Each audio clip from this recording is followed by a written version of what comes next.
दोस्तों, आज आपको एक गौतम बुद्ध के एक कहानी बताने जा रहा हूँ। कृपया आप लोग पूरा सुनिएगा। एक बार भगवान गौतम बुद्ध अपने शिष्यों के साथ किसी पर्वतीय स्थल पर ठहरे थे। शाम के समय वह अपने एक शिष्य के साथ भ्रमण के लिए निकले। दोनों प्रकृति के मोहक दृश्य का आनंद ले रहे थे। विशाल और मजबूत चट्टान को देख शिष्य के भीतर उत्सुकता जगी। उसने पूछा, इन चट्टानों में तो किसी का शासन नहीं होगा, क्योंकि ये अटल, अविचल और कठोर है।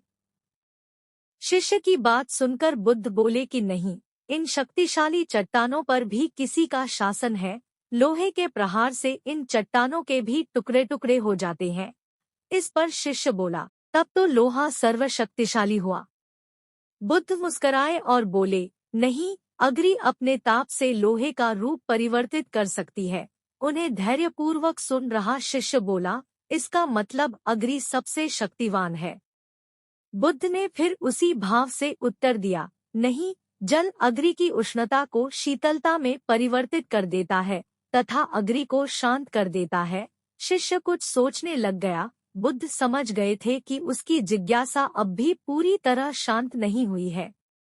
शिष्य ने फिर सवाल किया, आखिर जल पर किसका शासन है? भगवान बुद्ध ने उत्तर दिया, वायु का। वायु का वेग जल की दिशा को बदल देता है। शिष्य कुछ कहता इससे पहले ही बुद्ध ने कहा कि अब तुम कहोगे पवन सबसे शक्तिशाली हुआ।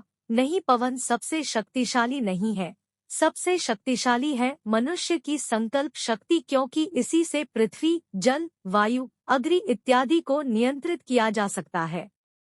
जीवन में कोई भी महत्वपूर्ण कार्य संकल्प शक्ति के बगैर असंभव है। इसलिए अपने भीतर संकल्प शक्ति का विकास करो।